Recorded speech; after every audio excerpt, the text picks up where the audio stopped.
MAGA farmers are losing everything. They are getting what they voted for. We just want to work, sell our crop, and have a decent life like everybody else. But if they would just leave it alone. This trade war is going to impact literally every corner of the country. Some of those who are most uncertain about what this is going to mean is those in agriculture and farming. Like here, corn and soybean farmers and pork producers. Where does this trade war end? I don't know where it ends. I hope it ends soon. What is your message to the Trump administration? Just stay out of it. I mean, if they would just leave it alone and let the free market do its job, everything would be okay. This is going to be so far reaching, not just because of the Trump administration's tariffs of goods imported into the United States, but it's about the question marks in the days ahead about the retaliatory tariffs that the likes of China, Canada, potentially Mexico, and Europe are going to place on U.S. goods that are either produced, like corn and soybeans, or manufactured and sent overseas. I mean, this was in the Washington Post this morning. Quote, midway through the spring planting season, farmers in a state whose electoral votes went to Trump in the past 3 elections are struggling with the unpredictability of his tariffs, which threaten their access to foreign markets and add a heavy dose of uncertainty to an already capricious undertaking. Should they plant more soybeans? Well, most of that crop gets sold to China, but maybe not now, I guess. Whenever you do to plant now, you have to hope Trump doesn't kill the foreign market for that crop before you harvest in a few months.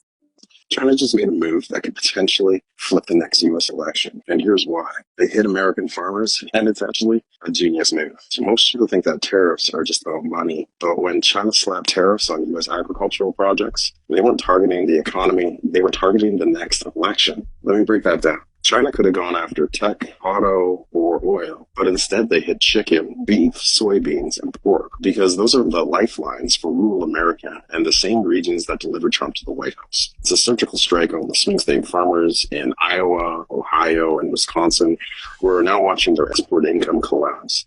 Trust me, when you mess with someone's harvest, those votes, they might swing a little bit differently in 4 years. That's not all. China isn't hurting themselves with these tariffs. They got Brazil already sorted out for soybeans, Argentina for corn, beef from Australia, and they're also ramping up their own agriculture tech to stop relying on the U.S. altogether.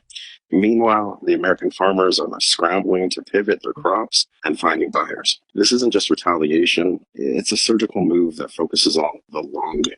China is using economic pain to apply political pressure, and instead of streaming it on Twitter, like other people, they're doing it silently with tariffs that look like trade moves but function as a geopolitical blackmail. Bottom line, China is playing all out, and this rumble is just getting started. So do you think that U.S. should hit back harder, or did China just get one step ahead? Let me know what you think in the comments. Now, the suit that the Montana Farmers Union has filed in conjunction with this, attempting to enjoin themselves into this lawsuit, says this. Because of the president's tariffs, their goods, talking about the farmers, will be more expensive to export, which will result in reduced profits and lost customers. Even worse, farms and ranches that have been in families for generations must be sold simply because the president's isolationist and unlawful approach is, incongruous with the international market with which these farmers and ranchers have been dealing and relying upon for decades. Montana Farmer Union members do not have robust markets in the United States for the crops they grow, and those markets cannot be developed overnight. In other words, this is our biggest trading partner. They're buying $839 million worth of goods from us each year. $839 million. And now that entire industry that is propping up a good portion of Montana farmers, poof, gone?